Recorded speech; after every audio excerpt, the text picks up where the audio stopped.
Musimye nnyo nga sinnamenya muntu yenna buli omu mu kiti kyo mwoli bannamawulire mwebale nnyo mwebalire ddala sijjagamba nti ndi perfect mu bulamu bw'ensi eno naye ekyamazima mumbeereramu nnyo nammwe kizibu nnyo okunkubako eggulire erinsula wansi. Thank you so much nkibeebaliza bwe mulabyerabye obuyiseeyiseemu nange ndi muntu ne musobola obugondezagondezaawo. Thank you so much. Mwenna buli gwe ntunuulira wano nali mulabyeko mumanyi ku bannamawulire so sigenda kubamenya mbamalewo muli bangi nnyo naye kye muba mumanya nsiima nnyo ettaffaali lye mutadde ku music wa David Lutalo n'abayimbi b'e Uganda okutwaliza awamu libaddire omukisa ogwo guddire mmwe n'abaana bammwe. Thank you so much. Basiima nnyo bayimbi bannange Swate Bruno ba comedian mwebale nnyo mwebalire ddala Shakira Bajjo. Thank you so much. Yaledi producer wange muganda wange muyimbi wange. Thank you so much. Papa thank you so much. Oba nkwebaze ntya nenga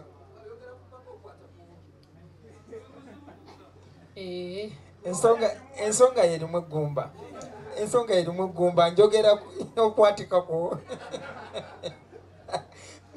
naye nga papa webale nnyo webalire ddala papa ekifo yatuwadde kyabwere okolera press conference eno era munneebalizeeko nnyo n'ebirala byatuwadde bingi nnyo nekiri kyewakola mu covid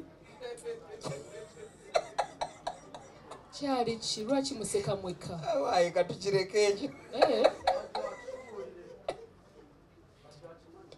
Bajjo takimanyi nedda kireke kyamati bannange Spice Diana thank you so much ne manager Roger munneebalizeeko nnyo mwebale nnyo mwebalire ddala bano bambeererawo buli mulundi nga tebankaluubirizaako bambi kintu kyonna mwebale nnyo mwebalire ddala. Mama Fuswa thank you so much webale nnyo webalire ddala. Mama Fuswa namumanya nga mmanyi bumanya nga simulabangako nga mpulira asaba obuyimba bwange nga mbona omukyala nensooka muleka kayimba akasooka nga mandooza kamunyumidde kokka nenkuba akalala nako ne kamunyumira nnyo nenkuba akalala ne kamunyumira nnyo ng'akasaba nemmanya bambi anjagala bya ddala. Thank you so much webale nnyo omukwano ogwo ogw'amazima ddala. Rose Form mwebale nnyo mwebalire ddala nkozi kusooka mundabire nnyo ne family yonna beebale nnyo kubeera part of us beebale nnyo kubeera nga bali naffe. Zafaran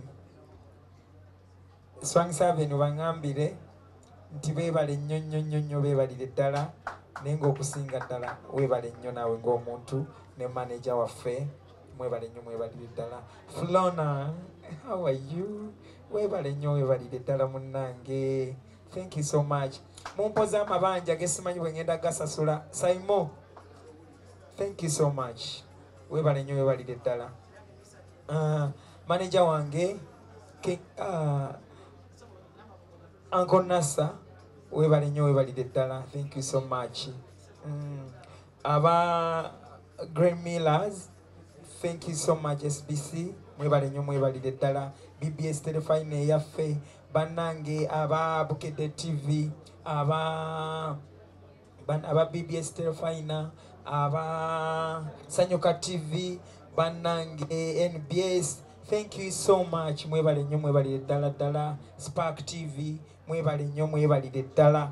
King Sir alaziwa ameenda kupata chakula. Okay, kuna shida. King Sir mwebale nnyo mwebalire ddala.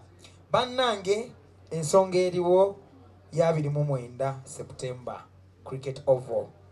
Endongo nga mbadde nkwebaza nnyo muganda wange, tosangwa webale nnyo webalire ddala. Bangamba tolya nekineraliikiriza ne bwendabye ng'osabyako okulya nensa amina. Naba Wandiruta. Thank you so much. Webale nnyo webalire ddala. Otadde tafaali ddene ku music wa Uganda, atali wange nzekka. Programu zo bwe nziraba zibaamu okwagaliza music wa Uganda ne bannayuganda bannabitono ab'enjawulo okubeera nga bakulaakulana. Thank you so much. Nga 29 Rasta Kulaman nkutumiddeko nnyo, oyo naye ali ku management yange. Yese magambo waffe management yaffe yonna bannange, waliwo ababeera ku mwanjo n'ababeera wansi eno nga baseesaamu nga ffe tetusobola kukola bituufu nga bo tebaliiwo. Uncle Rogers, thank you so much. Rogers Kijambu, Perfect mwebale nnyo mwebalire ddala. Perfect muyimbi ayimba bulungi nnyo naye nsaba mumuwagire. Amen. Mark mwebale nnyo mwebalire ddala. Ben Miki yenna abagiraawo tubayisa agira nanga waliwo yabba akasimu kaffe nga manyi tetumulabye ne tumutwalira poliisi n'akatuddisa. Mwebale nnyo mwebalire ddala. Nga 29 Cricket Oval bannange, nga papa bwe yagambye, yayogedde ekigambo kye nabadde simanyi bwe ngenda kitaaminga naye nanyamba n'akireeta bulungi nti ebyange bya music si byakubabuulira kubannyonnyola dina biki kino nakiri ndongo etasirika. Buli ayagala endongo eyakaleekereeke, endongo kasiggu, endongo jangu ku Cricket Oval olabe endongo eyaddala. Buli mwaka tuba n'endongo eyaddala era ne ku guno tugirina eyaddala. So mwebale nnyo mwebalire ddala. Mbalinze waliwo yabadde ayogeza olujereogerero gwe twawulidde Uncle Nassa ng'agamba bafanzi ba David Lutalo tebaagala genda mu bifo nga Cricket Oval, tebajja genda eyo siba bifo bwe bityo. My friend, fani wange yonna gy'oli ekyo nakiwulidde mbadde simanyi nti wakyaliwo anyooma, naye omuntu ne bw'aba anyooma ng'ali omu tuba tulina omukakasa nti kye tukola tukyagala ate tukimanyi. So tewaba n'omu atunyooma ku olwo olunaku. Tujjuze Cricket Oval awatali n'omu afenena.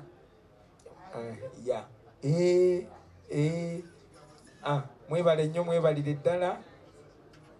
Wamma tukimanyi waliwo afenena tewali. Bannange simanyi n'ebigambo oluusi binzigwako mangu olw'ensonga nti namanyira endongo y'akaleekereeke, naye nga 29 mujje bangi nnyo. Twabadde tulina okubeera ne representative okuva mu security, babadde otyo, naye nga security egenda kubeera gulugulu. Poliisi emanyi, ebitongole ebyenjawulo ebivunaanyizibwa bimanyi. Bannaffe abakozi b'effujjo nga 29 mukolere sayidi endala, si ku sayidi ya Cricket Oval kubanga bigenda kuba bibimukko ku sayidi yammwe. N'olwekyo ekijja omanyi kinyaga bitono, temujja tubeegayiridde. Abayimbi bangi, cream egenda kubeera nnyingi, abaana abasakasi b'endongo. So mbadde nsaba nti oba byemuteesa tebiyamba nnyo. N'olwekyo nga 29 tugende ku Cricket Oval. Mpozi Rose Form eyina omukisa gwe yatuwadde, nze kitwala nga mukisa, nti batusalirako 15% ku mifaliso gyabwe gye gyakabi gino gye waliwo guno nze nno gisulako n'olusimanya n'amannya gaazo kubanga nze ekyamazima seebaka ku mufaliso mulala nebaka ku gwa Rose Form munansonyiwa. gwe guno omugongo omugumu gwe nnina wangi kyamukisa mubi tewali ayinza kunjulira kochi wange wa gym taliwo wano yandibadde abajulira nti bwe mba nkola training ngikolera ddala n'olwekyo bagenda tusalirako 15% woogula wonna bagambye ojja n'etiketi yo ekitundu kye wafuna ekiraga nti tolimba bakuwa omufaliso nga basazeeko 15%. Kitegeeza eba sibala obubi manyi mathematics yanziruza ku ssomero fuliso bwe guba gwabiri wa mutwala abiri ngeza bugeza musalako 15 ne guba gwetaano.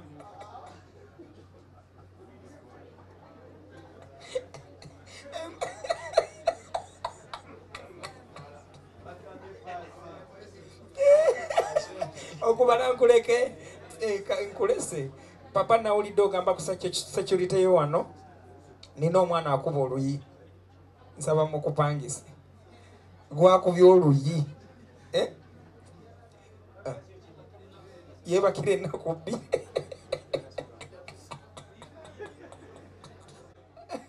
naye nga bannange sho egenda kubeera ng'enyuma bunyumi okuva ku ntandikwa paka weekoma basponsors baffe mwenna gye muli n'abakyeyongerako bannange tubeeyanza nnyo tubaagala nnyo. Thank you so much.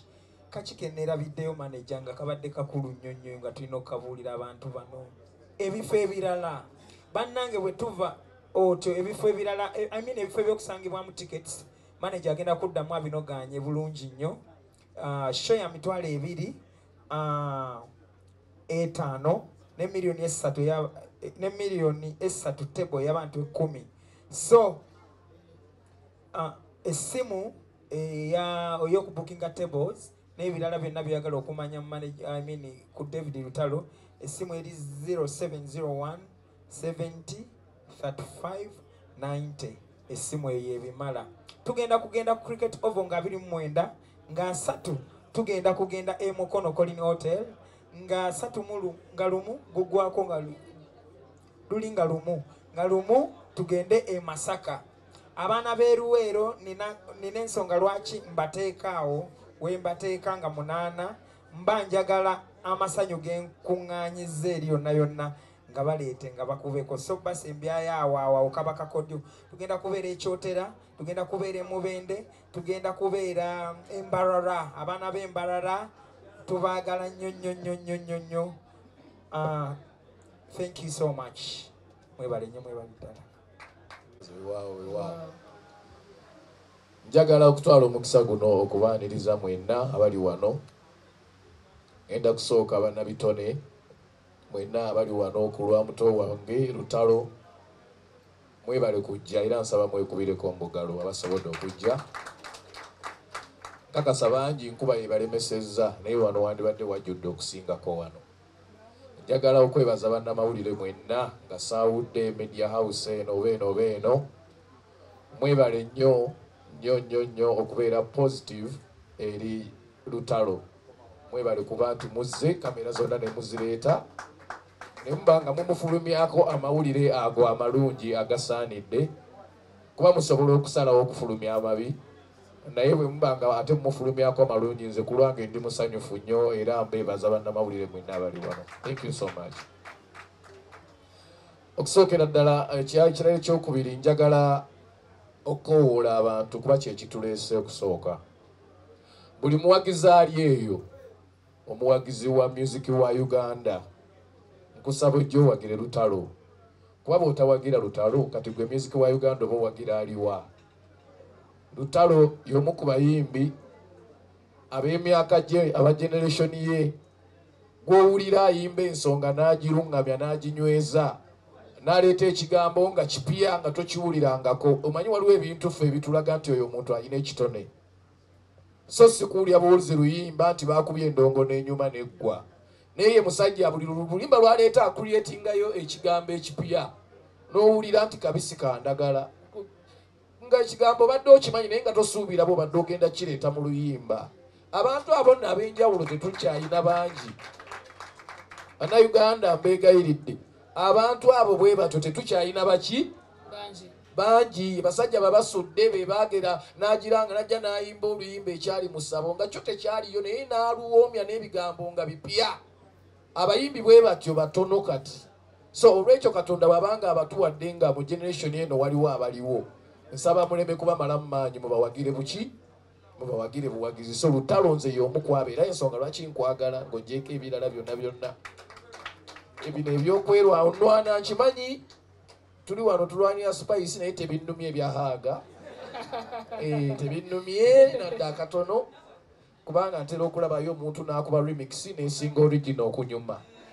Akati nze nja kuba remix. Sebo ngani? Ngani ono ina mukwaya, mukyala wange Nakayi mpasa bambogo. I qualify. Tupu. Kakati.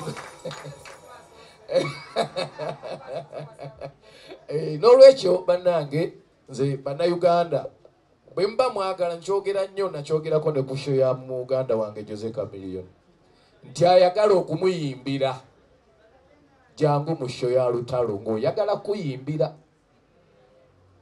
Bw'oba onoonya figa tojja, bw'oba onoonya mpisa nnungi kukuliisa tojja, bw'oba onoonya nga gw'olina birala by'onoonya tokola ki? Naye ayagala endongo entuufu, ayagala okumuyimbira ng'ennaku z'omwezi 29 ogw'omwenda tuli Lugogo. Kuyimba buyimbi tebiriimu kwogera, kuyimba buyimbi. Oveeyo gambe nti akasajja kabadde kakoze eki? Akasajja kadde katusse. Kabadde katusse. N'olwekyo nze ekirala kyenyongera okwebaza nti abantu gye bagambira nti music bw'ati agudde, simanyi babandi bakoze batya. Era ntera nnyo babuuza nti mwagala tumali bajja mu nnuuni. Ffe ambasada waffe gy'ali Lutalo. Lwamugamba kyusaamu katono obakuba obatte. Buli kiseera bw'oyogera olaba nga yakulembera. Kiseera bw'oyogera ali mu nnamba ezo ezikulembera. Kati bw'oyogera nti nno gino neyo yaggwa kwega obanga atamanyi kyokola ki? Obanga atagoberera industry. So n'olwekyo weebale ekirala empisa ezo zo, weebale empisa ennungi ez'omu bantu. Weebale okumanya nti eddalu balikolera wano n'empisa ne bazikolera wano. Kuba buli omu abaako ne weaknesses ze nga ye. Naye yamanyi buli omu bwe bakola ki? Nti kino nkikolera wano na kino ne nkikolera wano. Weebale kutunda kifaananyi kirungi. Atamanyi we bazikolera. Bajonze saze okugira wano ba. Kakati ekirala njagala okwongera okukkaanya. Waliwo ensonga abayimbi wano waffe tubaddewo ebbanga lyonna nga tubeera mu bifo nga si byaffe, naye nga biyina bannannyini byo, nga bayina obuyinza obukugamba nti wano vaawo oba tuwe ssente. Nze nina akaboozi ke nsobola okubanyumizaako katono. Mu 2005 nga ngenda okukola vidiyo ya kankutendereze, nina we nasaba kanisa sijja kugyogera. Ne banzikiriza ng'oluyimba n'oddukola n'ekkwaya y'ekkanisa eyo. Ne mpangisa buli kintu kyo. Ne tutuuka ku kkanisa eyo nga ne wabaayo abavaayo ne bagamba nti abayimbi b'ensi simanyi muleese baaki wano. Oli n'avaayo ne batugoba buki? Ne batugoba bwe yateekawo 2005 oli n'agamba nti atuwe miliyoni 2 oba ayagala okukozesa ekkanisa yaffe oba si kyekyo bakole ki? Era ebyo bye mulaba ng'abantu beesibye obugoye twali tetulina kyakkola kubanga ebyuma nali mbipangisiza ku olwo. Ne tugenda ku Sesegeti we ne tugula bujoola n'enjuza nga bwe nyambaza basekyewa ne twesiba ne tulyoka tukola vidiyo ya kankutendereze. Abantu beeyisa bubi mu bifo byabwe. Kati bwe tuba tulina ekifo ekyaffe nga kino Papa Sport, nsaba abayimbi mwena ne bannamawulire tukiwe ekitiibwa olwa bakasitomazi baffe ababeerawo. Ekyo nkyogera okusinziira ku bimu ebibaddewo ko emabegaawo. Tojja Lutalo lw'omu kkubo kululeeta wano kuba sijja kulukkiriza. Katonda bw'anaakuvaamu n'oluleeta nga wendi kijja kuba kinkoze bubi abantu okumanya ate nti ate nina empisa embi olumu. So muleme kundabisa bannange, bavubuka mmwe, bato bange mwenna wano tukozesewo bulungi. Akadde konna k'oyagala yingira, kola ky'oyagala okukola, nywa kasoodako, kola interview yo, tambula bulungi, genda wolereza Papa Sport kuba sofa gye tukyayinawo. Yo sofa gye tukyayinawo. Okitegedde kati ng'abakulu tebannatuwa bifo kukola arts center zaffe kuba twali tumanyi National Theatre yaffe naye nawo ebbaluwa ziba nnyingi okukkiriza okukolerawo ekintu naye wano woyingira obuki kale tuleme kwonoonawo mbasaba mwenna buli ali eyo abeera advocate w'ekifo kino tubeerewo mpolampola tutambule mukama ajja kutuwa omukisa ate tweyongereyo kale nno ebyokwogera biba bingi naye njagala neebaze aba MCs baffe n'abatanzi weebale kuvangayo buli kintu kya muntu n'obeerawo weebale kuba omuntu bwakulaba yandiroziza nti weepanka naye nze ate ebbanga lyenkolaganye naye wadde nze Semakula gwe n'abatanzi oli muntu mwangu nnyo ate oyagaliza. Thank you so much. Njagala okwebaza Saimo weebale nnyo okuba vibrant nakuba nti nno ekintu okitambuza bulungi. Njagala okwebaza aba sponsors bonna mwebale nnyo aba Rose Form nange bambeererawo ebbanga lyonna Rose Form tutambula ffenna ebbanga lyonna batukolera ebintu bingi kulamaani oyo bakyusizza obulamu bwe nnyo sijja genda wala jagamba mulwana nkomyawaawo naye omukulu mutwebalize nnyo nti tusiima njagala okwankozi kusooka mugambe tusiima njagala okwebaza maama Afuswa weebale kuba ntolya bigambo byo ekyo kirungi nnyo omanye omuntu ng'omuntu mukwano gwo ne bw'oba omunyiizizza olabira ku ngeri gya reactinga maama Afuswa asobola okubaawo nga waliwo ekimunyiizizza oba bana balala bamunyiizizza najja naga papa njagala ndabe nga ngenda njogera ne mukwano gwange kubanze Lutalo mukwano gwange bana balala banyiiziza naye njagala ngende wa Lutalo omunnyonnyola ensonga yange naye mugambe nti asobola okuntegeera mu kifo ky'ogenda okulasana mu bantu kuba abantu abalala bw'omunyiiza ogenda okuwulira alo ani Lutalo tombuulira oyo temuli makulu naye maama Afuswa oli wanjawulo tokola kintu ekyo weebale kumanya mikwano nakugikuuma Lutalo byenkumanyiiko bingi oli omu ku bayimbi abasinga okugaba nzonsinga nze olumu loodi gy'oyina ensobera neewuunya neŋŋamba omwana ono tebiri muzitowerera ne bimulemerera naye weebala omutima ogwo ogwagaliza n'obantu n'obaagaliza ne wabaawo b'okyusiriza obulamu abalina amayumba ku lulu abalina amamotoka ku lulu tetuwera tetuli bangi naffe abalala bemuwaana abamu tetubikoze Lutalo byakoze so Lutalo omuntu wanjawulo era nsaba mumukwate nga omuntu wanjawulo ayagaliza so bajjo weebale kwagala Lutalo tomuyisangamu eggaali endagaano njagala tugikole oli muntu mulungi naye bw'okyankana n'oyisaamu eggaali tomuyisangamu eggaali Shakira mwebale kujja so mbeera teyajje kuyisaamu bye byabakyankalanya mubireke so n'olwekyo bannaffe mwebale kujja eno ya papa sport waffe wammwe tukuumewo bulungi buli ali wano wa security ku papa sport abali wano oba bannamawulire temuddayo kunsaba babbawunsa buli munnamawulire ali wano gwe bbawunsa wa papa sport bw'olaba akola ekikyamu gwe vaayo mu bawunsinge mufulumya ebweru papa sport esigaze emirembe mukama abawo omukisa tweyanze kati ke kaseera basaba omusirike ayi mukama katonda omulungi ow'ekitiibwa tukwebaza okukeesa olunaku lwaleero nga ffenna tukyassa era nga tuli balamu tukwebaza obumu bw'olaza olunaku lwaleero bubeerewo emirembe gyonna tusaba katonda buli mulogo ali wano omwanukule n'essaala ennungi ffe tetujja kumuddiza ddogo ow'omutima omulungi omuwa omukisa tuwanga konsati ya Naalongo Musaayigo Yesu Kristo gwe katonda nga totegese teri ategeka mulala gwe mutegese omukulu ng'oyise mu David Lutalo security y'olunaku olwo twagala ebe ng'eva mu ggulu bayibuli egamba mukama watakuuma kibuga bakumbi bakuumira bwereere tusaba onnyikize ronje eno mitima gy'abantu ebe nga yemuko konsati ezigenda osinga omwaka guno gwe katonda yawa Lutalo talenti gwe katonda amwavuliza ku maapu emyaka gyonna ate nga Lutalo ye muyimbi ayina empisa era ng'akutya tali mu bintu byakalago kalenzi ng'abayimbi b'ensi we beesiga ebintu by'ensi tukwebaza olw'omutima omulungi Mesarch Semakula gwatulaze nti abadde uniting factor mu music industry buli muyimbi ali wano Spice Diana King Saha Shakira Zafalani n'omulala gwe sitegedde tubanyika Musaayigo katonda babe nga bakule nabo bafune ku bujulizi Lutalo bwagenda okulaga abantu ne bazaalaga abantu emyaka 10 katonda tuyita obukuumi obw'enjawulo okuba mu press conference eno etambule kabaka longa akaguddewo konsati ya Naalongo tukusaba abantu emitwalo 2 erugogo mu extras byobadde ng'otuwa mutwalo gumu kitundu Masaka ku luno twagala 2 kitundu emukono twagala baddeyo emubende twagala babooge kuba katonda gwe ayina amaanyi agaguwanise Lutalo emyaka gyonna mu balaba abangi bayina mu baloga abangi bayina mu maloboozi agatamwagaliza amangi naye katonda weegulumiza ku David Lutalo nti mwanawo akutya muwombeefu talina malala tulabye kuba amalala bazze dakiika 4 ne bagenda n'obalaga ekitiibwa kyo tugwe Katonda agaba erinnya n'olwekyo tusabira buli muntu ali wano agende ng'asinza erinnya lya Katonda nti Katonda y'ow'amaanyi yagaba erinnya yagaba obulamu n'obuwanguzi obutaggwawo amiina.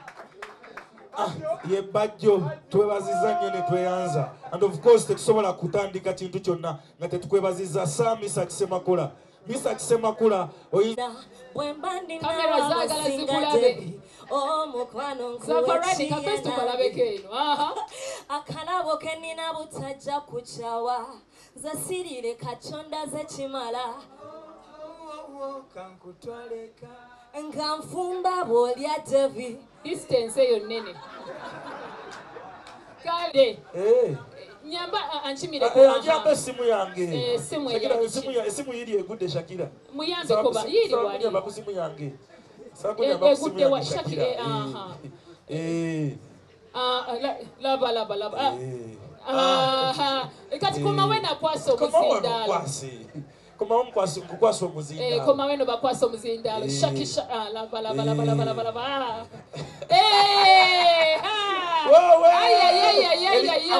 saibako kanyonyole kanyonyole lwaki omwana onaafuka bino byakujubisa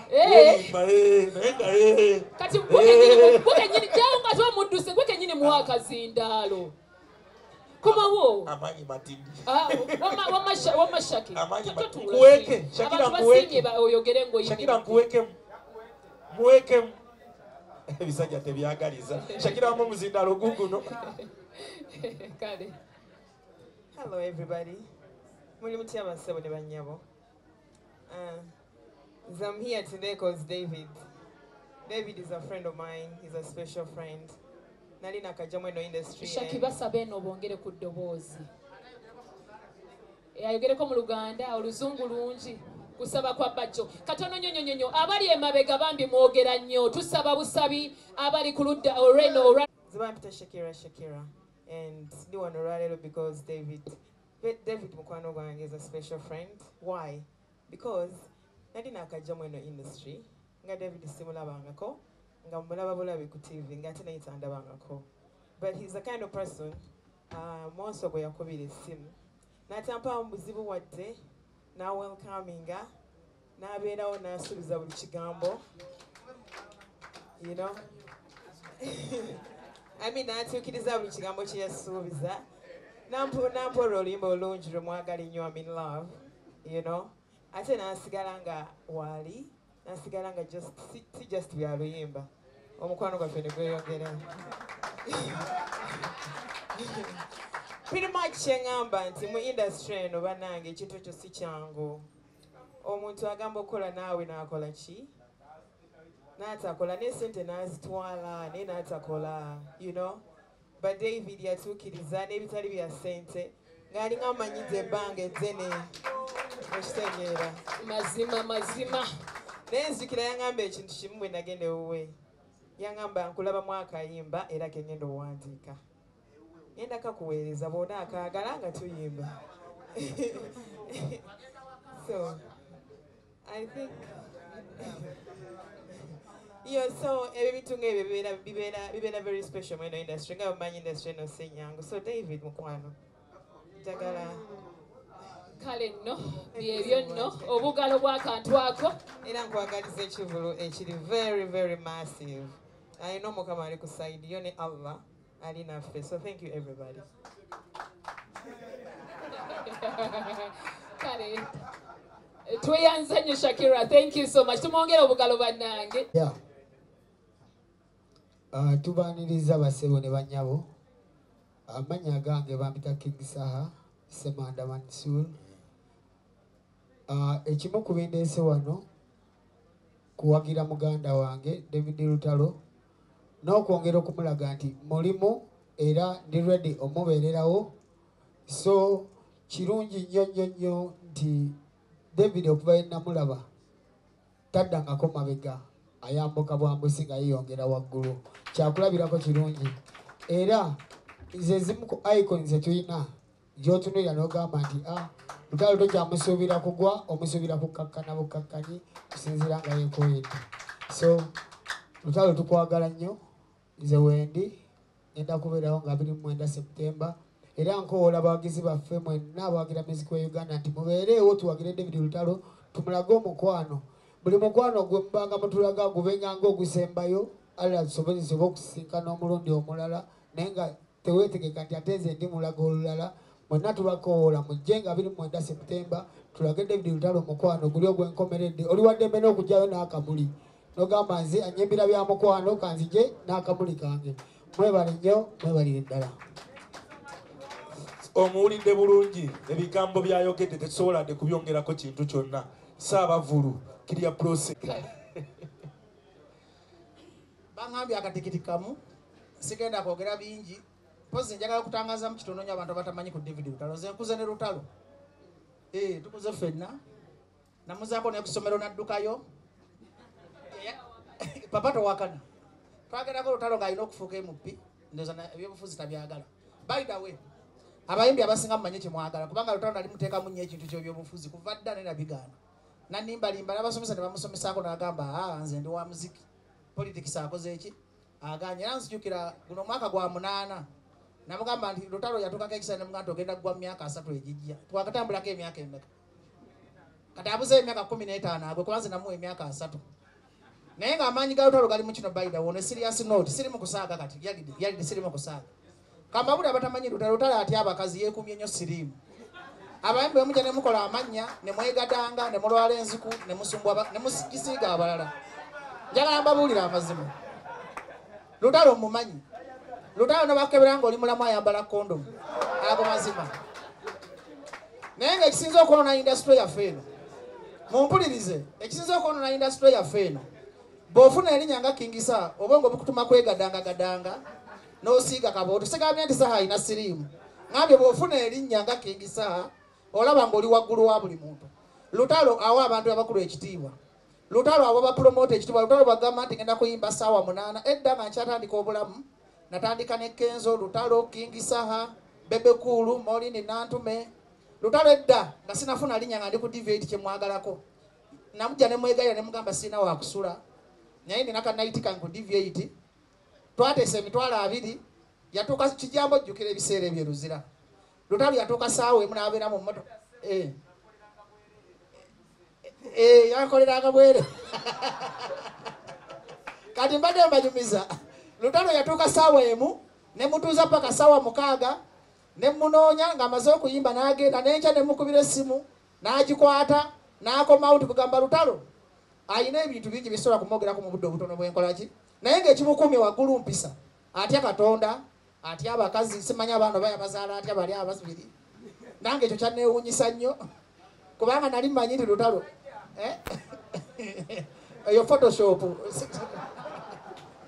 akati nkubiriza abayimbi mwenna abali ku ppala bayitawo ne Kingisa akamwogereko Nisenula ono yali agenda okunsiba twategeka ekivulu bakiyita kaberebere Nisenula azaŋŋambye nze sitembalala ndi w'amaanyi neewoza obusere tutuuse kaberebere yatusala Nisenula yajjangayo obuto nga yesita nga teri amumanyi nga bamanyisa ne tukola ekivulu kwa jipu ne kitusala ne tubula neza woteri kubanga saa twasula mu hoteri ya mitwalo emeka 3 Nisenula n'agamba nze alakkeriwa Uganda njagala hoteri ya mitwalo 18 n'agamba asula kwa jipu ne batuwamba kati kyeneebaza saha kye kino bayagala olunyankolo okutusiba saha nanga abana abasajja obalaba bagenda kukusiba bajobuuka ekikomera tudde Kampala saha n'avuga emmotoka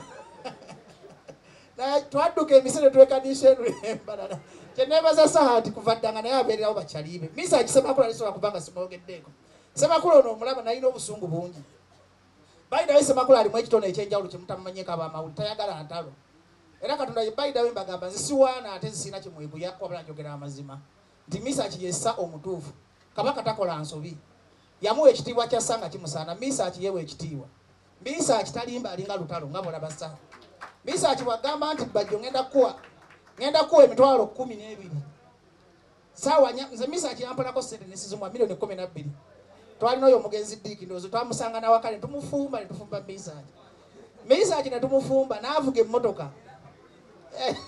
emmotoka paka ku bbanga sente ziri zaaluma Mesarch naye nga olw'okuuma ekigambo kye yagaye bajja ojja kujja ssaawa 4 nkuwe milioni 10 unfortunately binazikolawo ebivulu byasala ebitagala era Mesarch eryembanya ng'emabugo ge wantoolera tontooleranga mabugo njagala nkola ekiramuka buli omwana akola ki amabogona tolina naye nga kyenkwebazaako mu byonna nti Mesarch is a man of his word.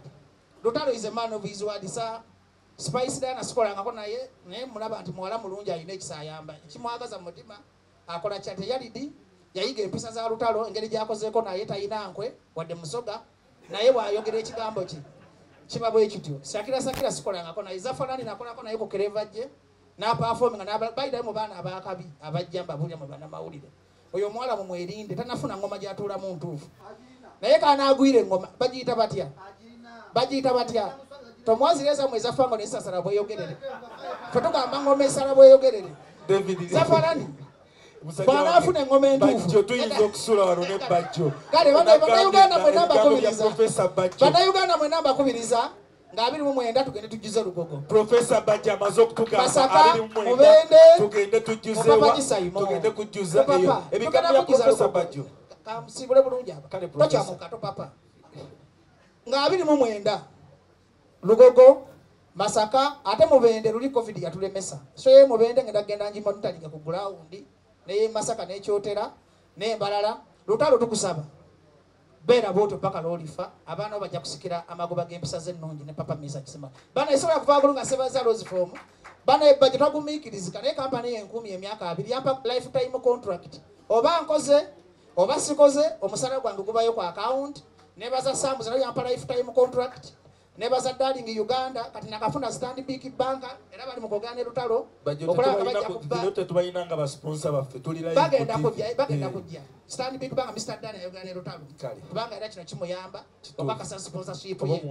tomugoba mu atasobola mu abukadde 5 obuzeeri mu bantu oboyagala kati Stanbic Bank sawa yonna ejja ku board okwagira muganda waffe David Lutalo kubanga eyagala nnyo talent kale nze byange byo ndaba bango bakazindaalo naye mwekuume sirimu aluma n'enziko eruma temwegadanga nnyo bwe bubaka bwa covid yaggwawo takyatta yali mwana okutta omukadde tweyanziza nga tukakasa nti nga 29 tugenda kubeera Lugogo ne muganda wange David Lutalo oyo nze mba munyumizaako nyiza okunyumya wiiki namba naye twafuuka ba Luganda era bw'ajja eri ebusoga ewaffe twamuwa erinnya ye Kagoda kati ate nze bwe ŋŋenda eruweero nze lujja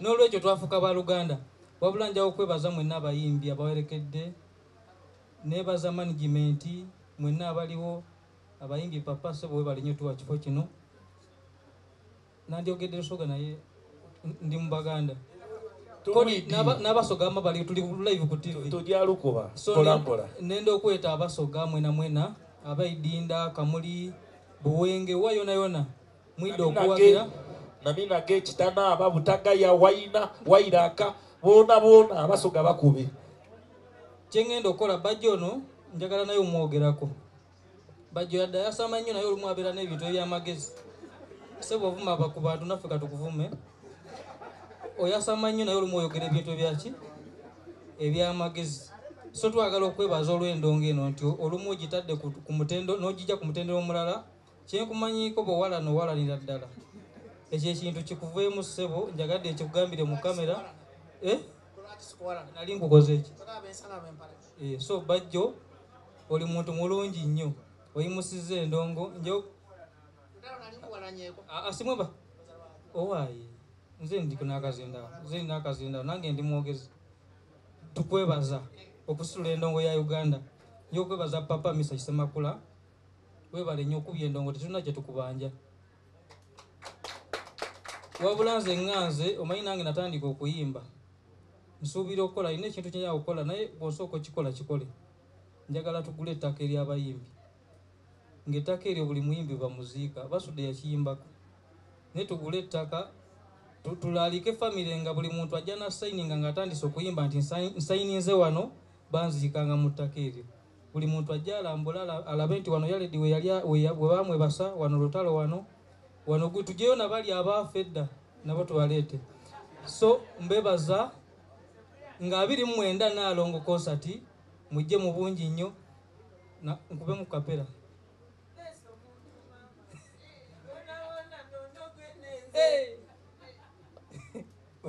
Sabula sinatuusa kayimba kange kapya kayimba kayaledi kapya nkagala nnyo nnyo bakayita bondo ndeso muntu mama mubona nono gwenenze naidokoza ngebikunta afumbe mera malambegire jakukwata mpola nalongo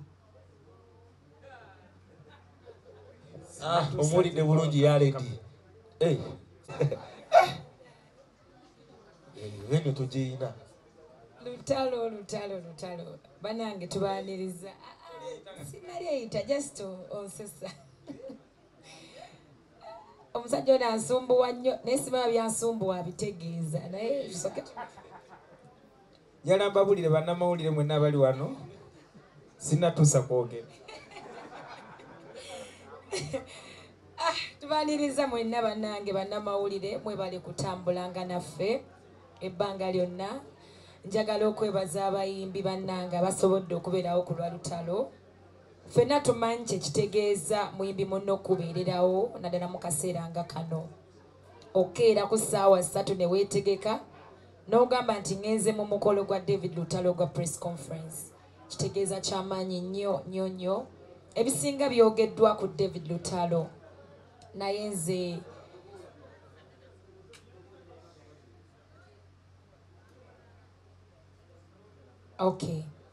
ebisinga byogeddwa ku David Lutalo naye musajja mukkakkamu nga mumulaba lwakuba alina sayidi gye mutamanyi ey'eddalu nze gyasinga n'oku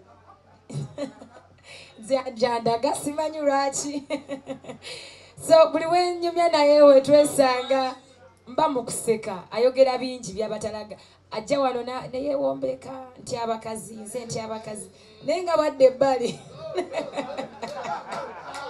ateke ekibatu kyekigambo ekituufu ekyo n'omulaba ku stage ng'omukazi azze bambi bazine Lutalo nadda ebbali naye nga bodde eno buno ali mukumpa eweeta naye bambi mukwano gwange ansanyusa mwagala nnyo era amabegako awo ndowooza nga ntandika konsati zange twalina embeera eyali ey'okwekoonagana naye Mukama mwebaza nti byonna byaggwawo nenfuna ate omukwano ogusinga mu mikwano emingi gye nnina y'omukwabo era mama Afuso ansanyusa okulaba mbadde sikulabangako gwe gusoose wampisaamuko eggaali ebiseera ebyo naye mulimu guno buli omu ayagala kikye era spirit eyo gy'alaga David Lutalo bambi mumukubira engalo ez'amaanyi.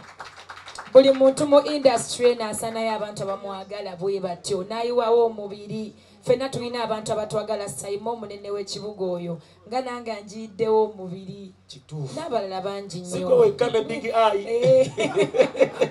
So bambi mwebale kutuzaamu maanyi mwebale kutwagala. Kyenjukira David concert zange ezisembyeyo tubadde nga tukola January naye agenda n'atuuka n'agamba Spice January njikulekedde ngenda kuddukayo. Bambi webale kunjagaliza webale kunjagala ate n'olaba n'ekirungi ekiri mu muntu n'otamujajinga n'omutegeera nga ye kyobumanya 29th tuli naawe September nga bwe tuzze tubeerawo kubanga naawe omutima ogwo gw'otulaga era nze nyongera okukowoola abantu mwenna bannayuganda batwagadde batusapootinze mu bivulu byaffe. David Lutalo azze akikola mumanyi bwakikola tumubeererewo cricket oval nga 29 September ne concerts eziddako ate temwerabira January King Saha ayingirawo live in concert kati ninyo baganda baffe abali eyo bannange yakola ulina yatuwa nalongo Namukwayo nalongo uyo atuwaga Lutalo toyogera bingi kuhaaga gwe yagisabye bannange wanji okubye nnyo eddakiika ze wansabye ezahaaga ziweddeyo David zibadde ntono tugiddemu gumu Spice giraawo mangu awo ezo zimala eddakiika